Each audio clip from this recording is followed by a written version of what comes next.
Ladies and gentlemen, welcome back to another episode of the Realtor Success Podcast. My name is Jordan Brown, your host. I would love to have you reach out and follow me on Instagram, of all places, at Jordan Sells ATX. I love hearing your feedback, what you're picking up from these episodes. And last week, we actually heard from the man, the myth, the legend himself, Mr. Mike Sherrard, the whole reason that I'm even in this position and doing the things that I'm doing within my business. It's a great perspective on the opportunities that every single realtor who is listening to this has, and the mindset shift that happened for him and for many others that has led us in this direction. So hopefully that was of value to you. But today, I'm really excited to welcome this gentleman. And while I may question his taste in sports teams that he roots for, this guy is a real estate coach. He's a leader. He's a 4-time Icon agent with eXp Realty. If you don't know what an Icon agent is, he's basically in the top 2 to 3% of the company as far as production goes. Very prestigious award, which means that he's also collecting his cap back in company stock. Fantastic way that our brokerage is rewarding those who hit certain production milestones. It's really awesome. His coaching business is built around one core mission, which is helping agents build wealth and practical business growth through real estate. And rather than treating real estate like it's a series of isolated transaction, Jeremy approaches agent development with a long-term mindset that's rooted in communication, strategy, and practical decision-making.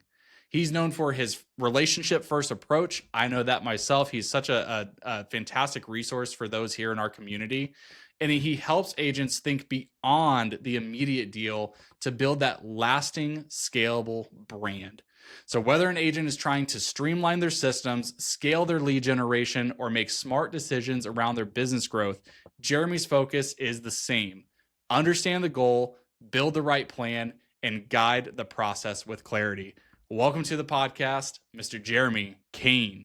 What's up, Jordan? Thanks so much, and go Avalanche and Broncos and the rest of them. Well, I couldn't help but notice that your backdrop isn't green anymore from our bet a few seasons ago. I know you're itching to change it from victory green back to the regular colors. Yeah, it's been a minute since I've gone back to green, but here we are, man. We're just getting going. We're doing the things. So, yeah, dude. Thanks for the intro, and excited to jam out. Yeah, man. Look, I think one of the biggest things about this podcast is I like helping people hear success stories, because I think everyone's journey to success within this industry is very different. You actually have a really unique story about a decision you had to make between like a family path and then kind of paving your own way.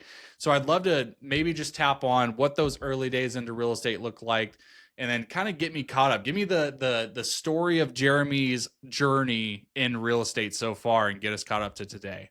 Yeah, for sure. That's awesome. So out of college, I actually ran a halfway house. We don't have to spend a lot of time there, but realized that I was fairly good at helping people find success with drug usage and all of that. It was very difficult to find success in that realm. So I actually was going to save the world and decided to be a teacher. I did that for about 5 years.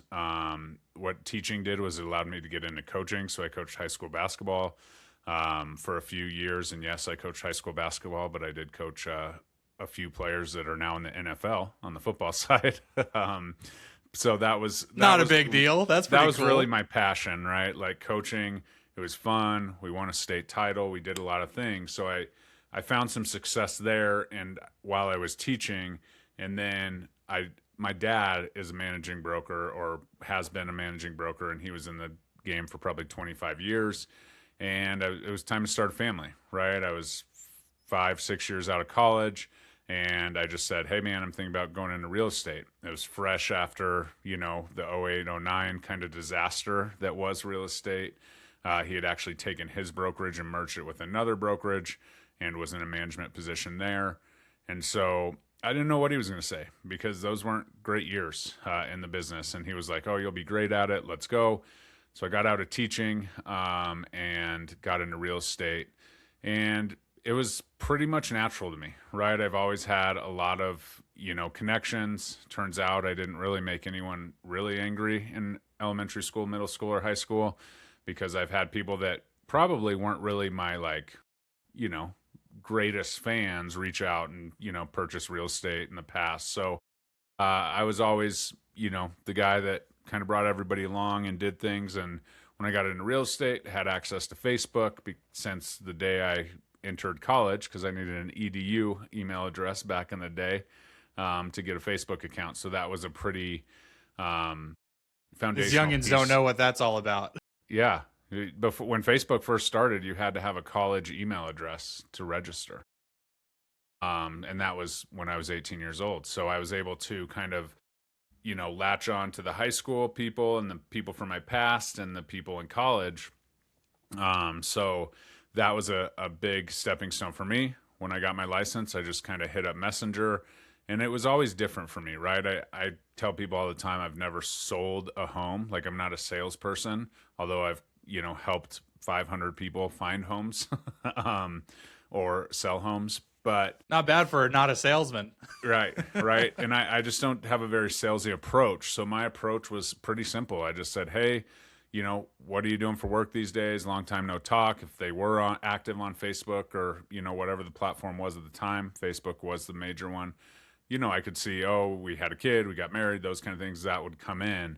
But if it was just kind of a cold reach out after 5, 6, 10 years, whatever it was just, hey, you know, what are you doing for work these days? And my whole premise was to build a vendor list, right? And so if I asked them, I'm coming with value, and I would just say, you know, cool, I'm in real estate, so I'm going to have a lot of needs for this, that, and the other thing. We need everything pretty much to be a good agent to our clients.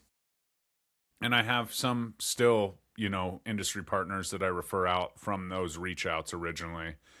And, you know, if they said, oh, I'm a postman, cool. You know, well, I just got into real estate. Is there anything, like, have you had anyone work on your house or do something exceptionally for you in the community that I can connect with? Right. So I told them I was in real estate, but I didn't ask them if they were going to buy or sell. And I was in Buffini. I was Buffini trained, and, you know, I'm never too busy for your referrals is the biggest thing. I didn't necessarily need to ask for referrals because I was asking if I could refer other people business. And so that was a huge launching point in my career. I got my license in July, made $60,000 that first, 6 months. And then it was 6 figures and well beyond since. So all built through community, all built through relationships. I've sold one house to a paid lead, and I've never closed it. I've never closed a deal from an open house. So lots of big time opportunities there, but it just wasn't how I operated. I had the sphere of influence, and I've been able to build that consistently since. Fast forward to 2021. I was looking at the situation. My dad was getting ready for retirement. He's still working, but he was getting ready to step down from his managing broker role. And, they had always told me, like, hey, Jeremy, when he's done, you're in. And I just had to really look at it and see what part of his job did I want, right? And his job was 24/7 hotline, for brokers, litigations, like managing trainings. And that wasn't really where it was. So I went to the owner and I just said, hey, look, like, I'm willing to work this out, but I want to get into like the education side. Like, I want to recruit and train and, retain agents. And they're just like, oh, we're good. We have a guy who's, been in it for 30 years that's done this and that. And I said, boom, that's great. Right. So I said, this is what I'm going to do. I'm going to, head over to EXP, and I joined Mike Sherrard, who you mentioned earlier, a good friend of mine. And Louis Galt is actually my sponsor, who's one beneath Mike. So we started, working together, and 5 years in, I have 300 agents in my organization that I partner with, and I get to teach them how to build their business in similar ways than I did. And that's a very, strategic worded comment there. I don't force my strategies upon people, right? I talk to them. I say, how do you want to build your business? And I'm very strategic in how I do it. At the end of the day, most of it comes down to relationship building anyways, and communication. So it's a pretty easy stepping stone, and really awesome that I've had the, privileged to, partner with over 300 agents. I've partnered with you through co-sponsorship and just have impact on as many agents as I can, because ultimately the real estate game's a blue ocean. And I think there's so much collaboration that has bettered my life than, fighting over a listing or, those kind of things in the competition side. Although I am very competitive when it comes to other things. Yeah, there's a few things I want to touch on. So when you first started, there's another guy in our organization who has a very similar, like, hey, if you have no sphere and you're trying to like build business and relationships and you're scared to go talk to people who you haven't talked to in 5+ years, there's a really great icebreaker, and you nailed it right on the head. I just wanted to touch that because that's the second high producing agent that I've heard mention this almost exact same script of, you're calling them saying, hey, if he does phone calls, so whether it's phone call or whether it's on messaging, it's all the same. You're acknowledging like, hey, it's been a while. Like you're getting kind of getting out of the wild. Like, what are you doing these days? Or something of that nature. If you ask them about work, they're most likely going to say, how about you? And then that gives you an opportunity to say, hey, like I'm actually really excited. I just got into the real estate business. And in fact, I'm reaching out because if you have someone that you've used for a home service that you just are a raving fan of, I would love to refer that person business. And it means a lot that you are giving the endorsement. And so therefore, you're building rapport. You're letting them know that you're in real estate, but you're not pushing it on them to use you or anything. And you're also like, acknowledge the gap, get over it very quickly, tell them that you value their opinion and therefore asking for a referral for a home service vendor. And then that gives you like, that's the easiest talking path for breaking ice for someone you haven't talked to in a very long time. So I love that you mentioned that, because it's a very easy, like we tend to get in our heads about like how we're going to be perceived, or what do I say to get around this certain objection, or this, maybe it's an objection just in our own heads. And that's a really great way to do so. Also love that you said there was an opportunity to go fit in somewhere else, but it didn't align with what you wanted to do. And I imagine that was probably like was that a hard decision for you to kind of break away from this family path? But clearly it wasn't going to work for you. It didn't fit what you were wanting to do. Yeah. Did you struggle with that? Yeah. The part of the story I don't tell when I'm getting introduced to go on stages and things is that my dad was going to retire in the near future. Right. And he was a manager and not the employing broker. He was a managing broker. And so it was fairly easy, right? That was going to be disconnected at some point, right? Because of where he was at in his career. And so that has helped, that helped a ton. But when I sat down with him, just like the conversation I mentioned earlier, when I was like, hey, I'm thinking about getting into real estate, and I didn't know what he would say, I just said, hey, I'm thinking about doing this. And he's like, you've always worked harder at your business than me. You've always had more vision, for that kind of stuff than me. He got in the business 2 years and did his minimum time and got his managing broker license. And the rest was kind of history. He still sold homes, obviously, because managing brokers have to do that a lot. So that's where it was a little bit easier. I knew what he would say.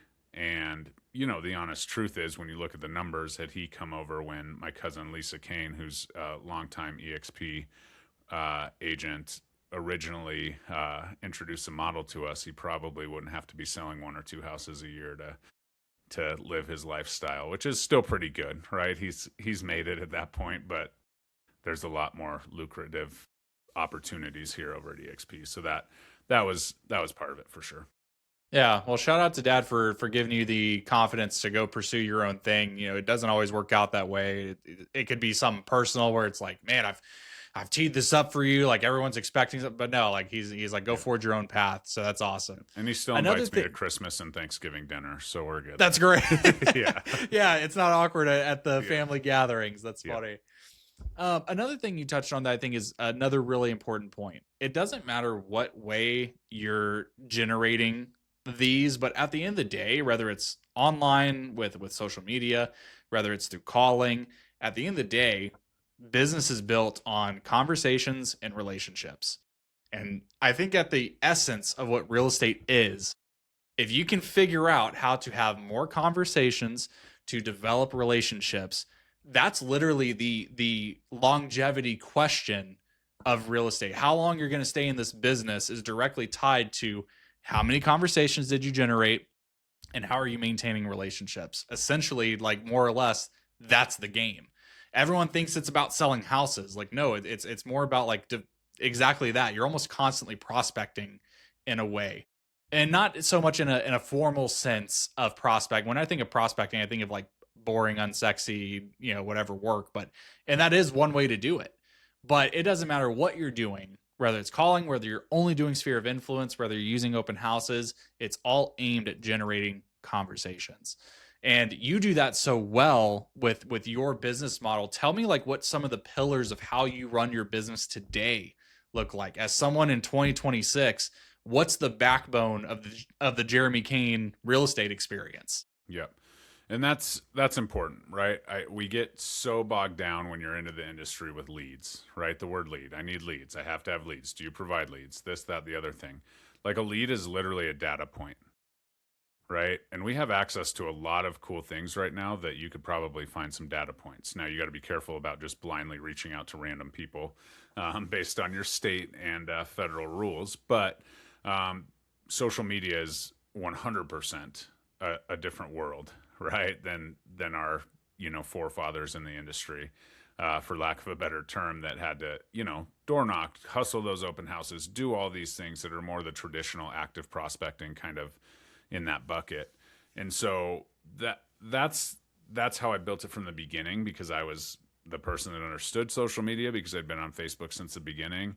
And so having that messenger opportunity was great. And today, honestly, after I've done what I've done, I took that strategy all the way through. I still have great relationships with industry partners, right? I have the top 2 or 3 lenders in the state of Colorado, like as my top referral partners.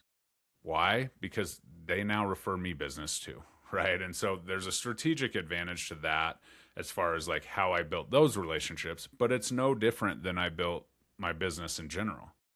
Show up, how can I help you? And the one thing that wasn't kind of mentioned there is when you're reaching out saying, hey, how are you doing these days? And they're like, you're going to get the people that are just not going to respond or kind of duds, like even if they don't, I don't own a home, right? That could be a quote unquote objection if we're talking about scripting. Like, what's your favorite restaurant that you go to? Where do you get your hair cut? Like, all these things, because it doesn't have to be a home services thing. Yes, start there so you get the real estate piece out, but you want to build community, and building community is at the heart of everything, right? My real estate clientele on the production side is a community. So are my agents on the agent attraction side. And so that's the biggest thing I've done, is just kind of always show up with value. I don't ever call someone and be like, hey, you ready to sell? Hey, it's a really good time. You just made $100,000 in 6 months because we're in the COVID years and, it's great. Do you want to sell your house? Like, you'll never get that call. Instead, that call is based on an annual review that says, hey, the home is your largest financial asset. We've had a lot of changes in the last 12 months. Can we sit down and, go through it? In that meeting, we go through the loan. Do they have mortgage insurance? Do they have, interest in getting a HELOC? Anything to do with the loan, we kind of cover. Can you drop the mortgage insurance off? Do you have a too high of an interest rate? Can we refinance? And then I just drive them out to my lenders, right? I get the calls just like you do. Hey, you want to be a mortgage broker and a real estate agent? You make $2,500. I'm like, hey, dude, like, no, because then my lenders are going to quit sending me business, right? Right. I'm a competitor. So I really kind of harvest that annual review. Then we talk about insurance. Then we talk about, upgrades and updates that they want to do. And then we talk about, dreams, as a girl dad of 3, I got a lot of expenses that could be on the horizon, as my wife tells me. But obviously college, I'd like to pay for their weddings. And now, maybe their first house a little bit, as it's gotten a little bit expensive. So I kind of joke about that, right? I just say, is there anything earmarked for that, $300,000, equity position you have? And they sometimes say yes, they say no, but that's how I preface it. And then I'm giving them basically a financial analysis of their home, which is probably bigger than their stock account or their 401k or whatever. And they kind of start to understand that. And then I just say, hey, I offer these for free every single year to my clients. But if you're ever at a cocktail party or anything and someone wants, to reach out, like, let me know.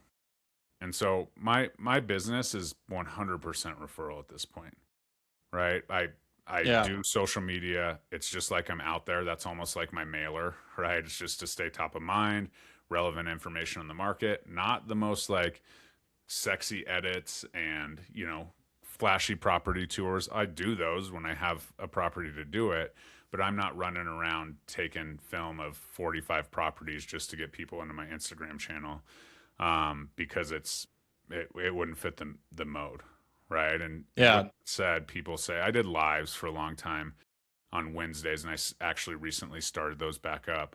And people would always, my phone would ring more on Wednesday nights than any, right? And it was called Why Invest Wednesday, talking about how my journey. I bought my first house at 19, blah blah blah, and how what that's done for my family. And then we got into market, seller strategies, buyer strategies. We just kind of rotated through. But every time I walk into a home where someone like reaches out to me from Facebook or just calls me because my number's on the screen or whatever, and I go over there, they're like, "Oh, Jeremy, we know you know everything about the market. How much? What should we list for?" And sometimes lately it's been a little bit more, difficult with some of Sure. the flattening appreciation and even depreciation in some areas.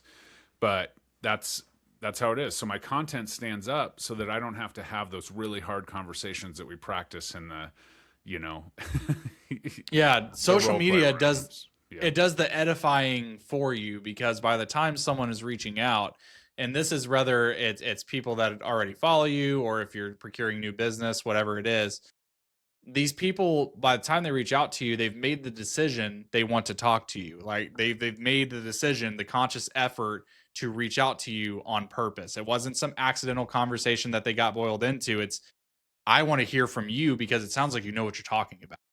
And so you're right. Like social media is great for from a lead gen perspective, but also I think it can help be a great band-aid for either inexperience or to help position you in a certain way that maybe other people are not taking advantage of. Suman, one of my partners, says that great marketing is a fantastic band-aid for inexperience. And social media, I mean, I don't know that there's a better way to do it. I've got partners right now who are a month into the business and they're securing leads for $1+ million in our market, which is pretty good considering the average, the median home price is in the 400s. $1 million home, like that's incredible. And they're getting this because they're positioning themselves in a certain way. And I know you're really big on branding too. And I feel like maybe people more or less maybe complicate branding too much. And maybe you could expand upon that about what is like make it so bare minimal, like a basic level understanding of what your brand is and like the purpose of having a brand. What does that look like in practice? Yeah. I think a lot of times people go to logos and slogans and colors, right? When we talk about brand, it's your story, right? You can start with your origin story, why you are like you are. Rene Rodriguez has some very good stuff on this. Actually, he's the one that I was like, call it the origin story. But he's like, at some point in your life, like something changed. You had an event that shaped you, that you, from that point on, you made decisions differently. You kind of grew up, right? And so think about your origin story and what you're really about. And I think the biggest mistake that people make in branding is they point at that other realtor, right? Oh, this person's crushing it. I want to have that brand. And they're talking about the logo and this and that. And they don't really know the story, right? For instance, one of my good friends is one of the top luxury agents in, the state of Colorado. She grew up in like a trailer park in Iowa, right? And so she uses that story that relates to a lot of her clients that are now in the luxury space because, a lot of generational wealth doesn't just pop up. There is that too. But the point is that you have to tell your own story. And if you tell your own story and your brand is there for it and you show up, for instance, my number one goal in life is to have impact on as many people as possible. I can't lead with, hey, do you want to buy or sell real estate, or call me when you need a house, if my goal is true impact on people. So building that brand around that, then you throw the colors on and whatever. But the brand is truly like how you make people feel when they are working with you. I've never heard it put so eloquently. Like it's so beautiful the way that you just summarized it. I think people, you're right. There's a default. It's automatically like, okay, branding is the logo. Branding is the color. No, the brand is you. It's the essence of you. It's the way when someone watches your video, did they leave going, "Wow, that made me feel really nice," or like that made me feel a certain way. When you think of people that have like, to make it an example of like the opposite way, I think of like Andrew Tate. Andrew Tate has a brand. It's not one that's very popular with a certain with a lot of people. It's very polarizing. But think of that person and the way they immediately, there's a reaction, right? You either go, "Oh, that's he's the alpha," like he, whatever. Or you go, "That's a disgusting human being and I don't like the way that they make me feel. I don't like what they stand for." That's branding. Like more or less, it's what do you stand for? How do you convey messages? And what really, like, what's the vibe that you're putting out? Everything else is an accessory. Your colors are an accessory of an extension of your essence. Your logo is supposed to speak to how you want. Like Suman Kim is very I'm talking about him a lot, but like everything is very like modern, sleek, refined. And what do you know? He's selling a lot of modern, sleek, very nice houses, right? Like it just, and also when you hear him talk, that's exactly like when I see his brand, like his brand components, I'm like, that's so Suman.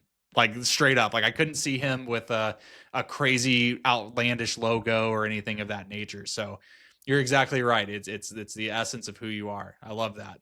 How did you kind of identify, like what do you consider your brand? Like I know people aren't supposed to be copying or anything like that, but what did you identify as your brand, as someone who had some experience, you were building relationships? Like what did finding your own brand identity, what was that journey?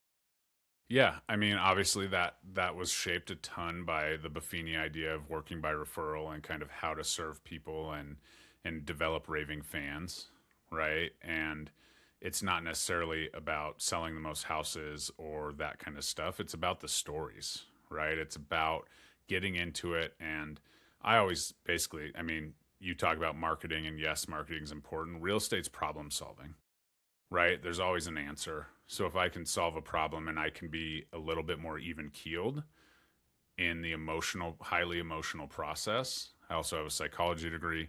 Keep in mind, I worked with criminals and at risk, youth who'd get kicked out of schools. So I had to be baseline, right? So in the real estate industry, baseline is great because you have these people who are going through a very stressful process, right? And so if I'm baseline, and I'm almost like the counselor. People joke all the time, like, "Oh, you didn't get into real estate to be a psychologist?" Like, I pretty much am, right? And so you're maintaining those relationships. You know more than, just the bare bones about these people because they didn't come from Zillow or they didn't come from, out of nowhere. You take time to get to know them and what they're actually looking for. And the biggest success for me in real estate, the reason that I'm so successful, and this is a little bit different and off topic, but my wife, who was my girlfriend at the time, could pay all of our bills when I got into real estate. So I didn't need that transaction to put food on the table. And for those of you that are in that position, like keep grinding, like it'll be okay. But you have to get to a point where you don't need the transaction. And I've never fired a client in my life, right? It just doesn't happen because of the nature of who I work with. But if you need that transaction, the conversation is a little bit different. Your emotional, level is a little bit higher. And I get it, but we have to battle that and be even keel. We have to be advisors. We have to do what's right for our clients. And that's been something that's part of my brand. They're like, "Oh man, you showed so many houses." Like, it's okay. Right? Like, we haven't found the one. I don't want you Yeah. to just settle because, I've showed you 4 houses and you thought it would be done in one, And so that's my brand. Working with me, like, I'm going to go to the nth degree to help you, to serve you. But I also, like, even if, say, I do have a referral from a past client and I don't know that person for the last 10 years, I want to get to know them, right? I want to know why they love the house that they lived in. I want to know why they're moving. I want to know all of their motivations so that I can help frame their experience to fit that, right? And Yeah. I tell a story about my very first ever YouTube lead a ton, but I'll just go quick. She had been listed with another company. She was a little bit, she had a lot of different ideas of why her home wasn't selling. I walked in there and I said, I can sell it for $200,000 more than you want me to list it for. She's like, what? No, you can't. I was like, okay, cool. But in that meeting, she said to me, you can walk to the high school, middle school, and elementary school, Starbucks, and the grocery store without crossing a busy street. And it was a fairly lucrative area. And I was like, cool. And then later on, she's like, yeah, it's so nice to be able to walk to. And she named all 5 of them again. And then before I left, she was like, yep, don't forget that you can walk to all these 5 places. So I took that information, and it was the headline to my YouTube video, right? It was the headline to all my social media marketing. It was in the description, and it was also in my 5-star review when I sold it for $200,000 more than she thought. So it's just listening to people who maybe I didn't relate to her. I was like, come on, like whatever, right? But that piece built her into a raving fan because I was just listening, right? And when we step back, and that got me thinking as a coach, I'm like, the person that's going to buy this house is the same person that bought it 10, 15, 20 years ago that is your client, or 2, whatever it is, right?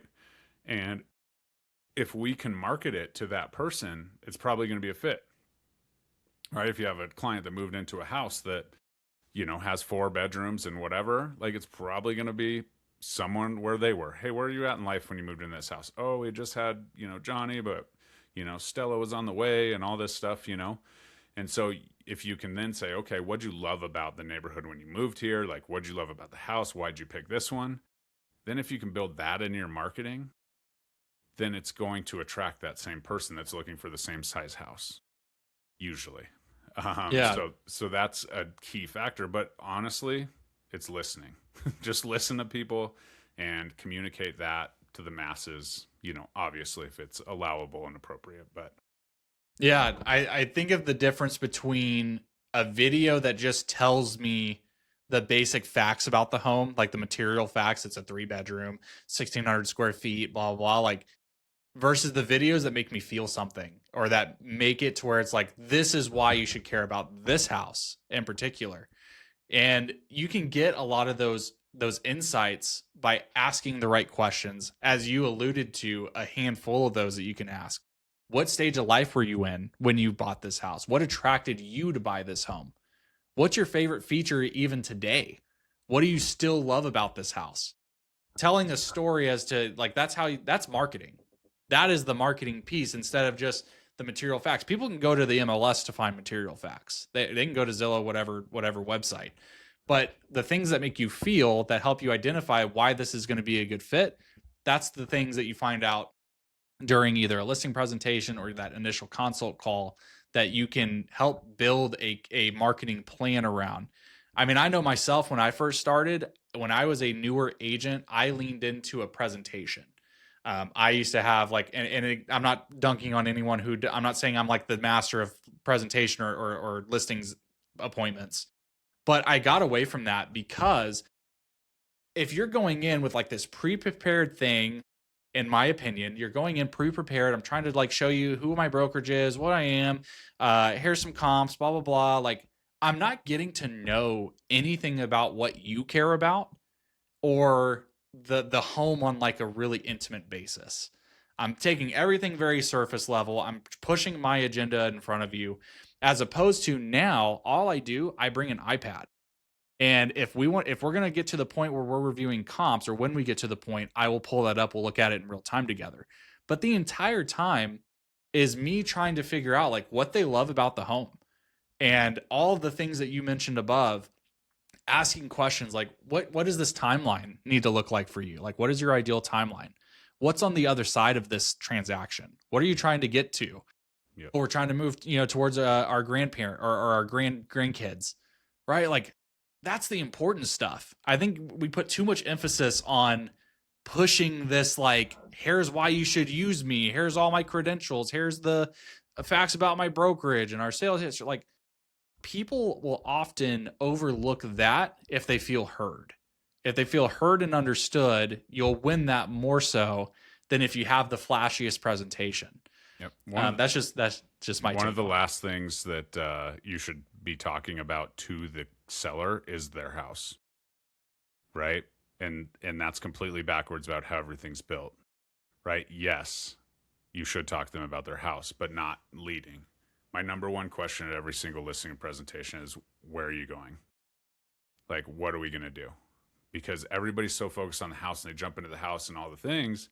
But if it's a long-time person that's been in that house that hasn't been in the market in a long time, they have no idea what's on the other side, right? They have no idea that whether it's competitive, not competitive, all of that. And sometimes I've talked people out of listing their house. For instance, I have this couple that they have a $1.5 million house probably now because they've done some updates in the heart of Denver. They got a little one, the street's too busy that they live on, and they want to move to a suburb, but they called me in to sell their house. I was like, you guys can't sell this house. I said, you guys have a kiddo. That's great. I understand that you want to move, but like, we need to look into other options, because when that kid's 18 or even 15 or 12, whatever, and he's old enough not to get hit by a car on that street, like, you guys will want to come back here, and this house might be out of your reach at that time, right? And you've made it your own. So we went down that path, but sometimes you find these things that are going to be major grenades in the process when you ask, where are you going? and the truth is, I asked that question. They're like, well, we just want to sell our house. Like, why are you asking that? I'm like, because I pride myself in not having homeless clients. Right. And that's where we need to go. And I'll get there if, that's what it is. But typically that's a major, opportunity for me to build rapport, really get that timeline and the urgency, right? Because if we're older and you move in to see your grandkids, like, time is of the essence. Or, as a father, like, your kids change every day. So those grandparents want to get there as soon as possible. That helps me in the pricing conversation. That helps me in the marketing conversation. It helps me in the commission conversation. It helps me in all the conversations if I know that motivation to help solve their problem quicker. Yeah. Takeaways from there, if you're keeping notes: motivation, timeline, urgency. If you can figure out those things, I feel like that's a successful conversation. You've probably done more than half the realtors that they're ever going to talk to. And it's going to position you in a way that you leave and they say, wow, Jeremy really understood. Like, they asked the right questions. It wasn't so much about the price. Like, I feel like we put so much emphasis on trying to tell people what they want to hear, and like, oh, I'm going to sell your home for crazy amounts. Like, not everyone's motivation is tied to money. Don't get me wrong. Money is a big factor. There's a lot at play there, but how can you go in and tailor a plan for this house if you don't find these things out appropriately? Because let's say they want to price it too high, and now it's going to take them 6+ months to get to the grandchildren that they say they want to be around so badly. Being able to say, look, not only that, you've got holding costs. If you're gonna price it this way and it takes this long, which is what the market is suggesting, here's your monthly cost of that. In addition to the time that you're not accomplishing what you said was your motivation for the sale in the first place. So being able to tie it all together there makes those conversations so much easier. Yeah. So that's awesome. Thanks for opening kind of like the playbook, like the things that you're doing for the pillars of your business. I'd like to kind of transition more into, you partner with now 300+ agents at our brokerage. Tell me a little bit about what you guys have cooking over there. I know that you guys have the Carbon Collective, which is your training organization, your group, and you guys have a unique value proposition that listeners may be able to tap into. I was really impressed. You mentioned Louie, who is your sponsor. We were on that leaders call together, and you guys have some really, really awesome things to be able to take some of the guesswork out of the business. Like, every objection you could ever have as a realtor as to why you can't be successful, every issue that you could run into, seems like you guys have a system in place to figure it out for people. Yeah, we sat down long and hard, and obviously both Jordan and I are members of the Wolfpack, and the Wolfpack is absolutely incredible, right? Led by Mike Sherrard. He obviously is amazing at what he does on the social media side, the branding side, and the mindset side. but he also hasn't sold a house in a few years, right? Because he's had so much success. And so we just identified a gap in something that we already had. And we also had a ton of very successful agents that wanted to kind of be in the coaching space. And so what we did was we put together the Carbon Collective, which is a fragment of the Wolf Pack, and we got to work. But it was all about meeting agents where they were at and leading with things that they needed and wanted, right? So those usually are not the same thing. So the AI stuff and, all the fancy social media stuff, obviously we have some of that in both cases from Mike, but we also have Adam Gillespie, who's one of my agents, who's, a renowned AI coach in the space. And so we got together and we're like, look, guys, like we can all run, in separate directions, or, we can form this collective where I'm going to coach your agents, you're going to coach my agents. We're just going to do it like this. We planned it out. We had strategies. We separated, kind of new agent from icon level agent, from people that wanted to grow. And we built, a call structure and event structure, and everything was just about, okay, how do we, in that space, how do we go from 0 to 7 deals, right? Which is usually capping. How do we go from cap to icon? What do we need? Like, what are the things? And then we just indexed each month with the theme. And then we were like, okay, like this is AI month. Who can help with this? It wasn't all Adam, right? This is, Sphere pipeline month. Who has something special? And so these people were in this community, right? And it may be their sponsor. It may not be their sponsor that's teaching, but it's a voice of somebody who's actually in production, who's done it. Right. That's the only rule. Like you can't teach on something you haven't done. So that's kind of what we built, and it's been incredible. It'll be a year coming up here at EXPCon, but it's really moved the needle forward, right? For some of these people to get out into production, get off kind of the schneid of the difficult rat race that there is. So we're having agents come into our program. We're very co-sponsorship friendly, so you can co-sponsor an agent into our primary line, and you are in as the co-sponsor. And so we built it very much so we could grow outward in a community and pull different people in as people. And sometimes we rely on the Wolfpack family to come in and support.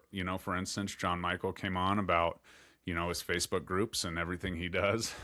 So it's really nice to have a sub community of the greater Wolfpack culture, which, absolutely 100%, we just kind of bolted on to, right? When we first did it, people were like, what happened? Like, Yeah. no, we're just bolting on to something that was needed. And we've seen tremendous success. We have agents going under contract in their first 2 weeks, with one strategy that's shared on the calls, and just a lot of sustained success, which in turn has helped my rev share numbers, as well as, Louis and Mike's up the chain. So it's been pretty exciting. But again, it's just about relationships, community, everybody kind of pitching in and running in one direction and getting the agents what they need, because I can't coach 300 agents, right, one-on-one. And so I also can't coach any agents on cold calling. So, we kind of filter that in, and it's been incredible. Yeah, one thing that I really appreciate that you said, in the way that you guys have built this system out, the Carbon Collective, is there's different problems for people that are in different production levels. Like if you're a brand new agent, you have different hurdles than someone who's trying to hit icon. And you guys really like back engineered it in such a brilliant way where it's like, okay, what are the 3 most common issues that a new agent has? And then great, like let's expand on those. Let's make the solution for them. And then there's topics around each one of those things. So it's really addressing exactly where you are and getting you the resources that are relevant to where you're at. So I love that you guys have built that. That was one of the most impressive things that I saw in recent memory, as far as like an agent training regimen. Absolutely brilliant. And if you're listening and it sounds like something that you're in need of, as Jeremy said, this is a fantastic opportunity to book a call. There's actually a link in the description of this call where Jeremy and I will hop on a call with you, listen to what is going on in your business, and we will tailor a plan and tell you if, or basically outline what we have to offer. And you can then make a determination of what we have is going to benefit you or not. We are, if you haven't picked it up already, we are very low pressure guys. That's one thing I really love about Jeremy is he speaks my language and loves on people the way that I like to love on people, which is no pressure. And if it works out, awesome. If not, like, we wish you the best. But there's a conscious decision being made by agents who unfortunately stay in an environment where they don't feel supported, where the resources are running stale. And you guys are getting ahead of that. Like, you're making fresh, relevant, diverse trainings. And as you mentioned, you're not going to hear from someone who hasn't done it. So if you haven't done cold calling and you're not proficient at that, like, you're not going to hear from that person on that topic. You're going to hear from people who are doing it today in this market, producing in 2026 and beyond. And that's one thing I really appreciate about what you guys have going on over there. Yeah. We are actually launching Carbon Collective Espanol, which will be fully Spanish speaking for the Spanish speaking agents, and they will talk about topics that hit those demographics, in sales. So we're really excited about that too. So we're continuing to cook. We're continuing to cook up ideas, and yeah, man, just love what we're doing. Carbon Collective Espanol. Ay, let's go. Yeah. I like it, Yeah, dude. pretty cool. If you were to just give a little tidbit of advice, a little nugget for someone who is either just starting, maybe one for each, maybe someone who's just starting, and then maybe someone who's looking to scale this year. Just at a high level, what do you think is important? Like, what are you identifying in today's market to relate to people, to procure leads, whatever, like one tidbit, one little nugget that people can walk away with and implement today? Yeah, my biggest thing, and my whole foundations course is built on this, is build your business where your feet are. Right? I think a lot of times we have to like go shut the door and put the power hour in process, kind of thing. And as a parent, as somebody who's maybe doing this part-time, like, leverage where your feet are in the communities and build it with your brand in mind, with your values and your story in mind. How do you like to be sold to? And you can do it, right? If you got kids, I mean, I love them. They're a great lead resource, right? I sit at the gym. My kids are in gymnastics. I sit there, I don't know, 5-10 hours a week sometimes, or then it's meet season coming up and we're there. So you're in communication with them, and then you just approach it in the right way. Figure out who's around you, right? For instance, we have a dog rescue owner in our gym, parent group, right? Anybody who needs a dog, I'm connecting, right? Anybody who just gets a house and they're like, oh, now we need a dog. Boom, talk to Tina, right? Well, what happens next? Tina comes up to me one day and is like, hey, we want to find another place to have another facility. Okay, that's probably a $2 million transaction, right? So it's leading with value first. People get it, people know, and they'll do it, but you just have to fulfill that value. So if you can do that, build your business where your feet are. I don't care if it's church, gym, your full-time job, make sure your boss is okay with it. A bunko night, whatever it is that you do, that's where you have to, go.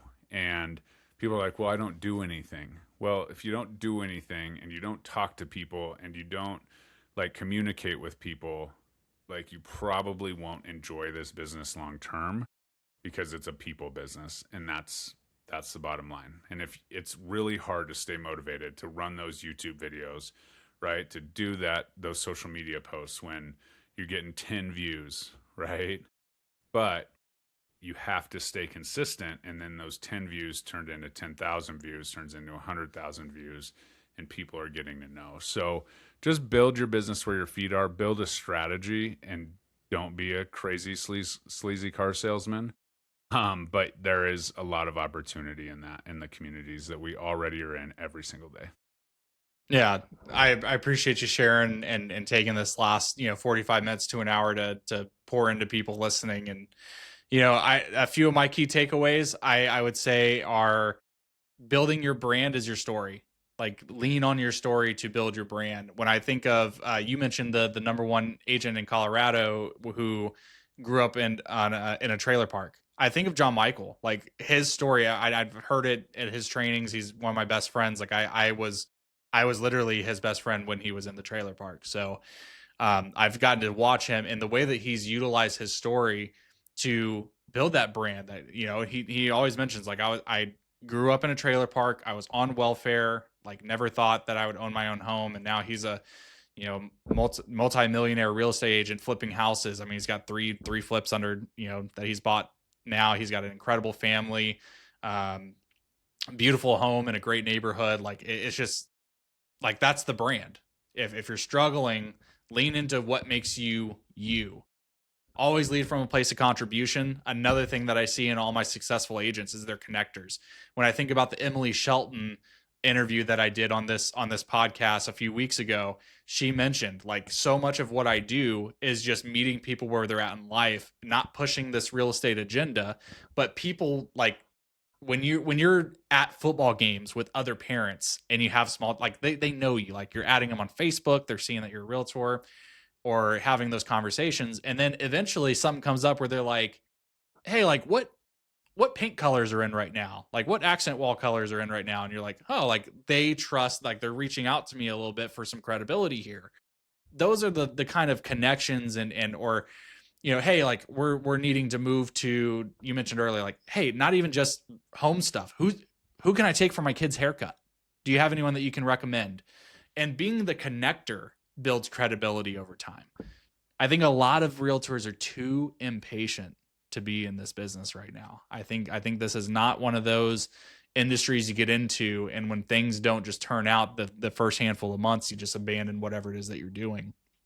And this is a long-term game. Everything that is worthwhile in this business usually takes time to build. And especially if you're going to go about it the organic way. You mentioned you've literally paid for what, or you've had one paid lead, something like that, yeah. in your entire career, and now have helped over 500 plus families to get into their houses. It's just a master class on being of service, of servitude, and authenticity, an advisor, a counselor with this wealth building aspect of people's lives. And too many people get it too twisted that it's about sales. It's really not. Don't get me wrong. I understand you need sales to stay in the game. You got to provide for your family, a roof over your head. But the way that you build that consistent pipeline, the way you build the business that you want is through relationships and conversations, like we said at the beginning of the podcast. Jeremy, you're a rock star, man. Where can people get in touch with you? Yep, just Instagram, just like you. The RE Agent Playbook is my handle. I have a YouTube channel. I'm on TikTok. So wherever you follow, look up the Real Estate Agent Playbook, and you'll come across me. Put out free content all the time to help agents in my community succeed. I love it, man. Well, hey guys, if you listen and anything that we had piqued your interest and you want to have a confidential, no pressure call just to assess where you're at, maybe how we can help you out, there is a link in the description. We'd love to hear from you. We just want to meet you exactly where you're at, explore what partnership looks like, what resources we can provide for you to take your business to that next level. If you enjoyed the podcast today, give it a thumbs up, share it with another realtor friend. It's a free, easy way to support the channel. Lets me know that you're enjoying what you're hearing and to keep going. Jeremy, thank you so much, dude. You're a rock star. Yeah, Jordan, thanks for having me. Keep crushing, man. All right, guys, I will catch you in the next one.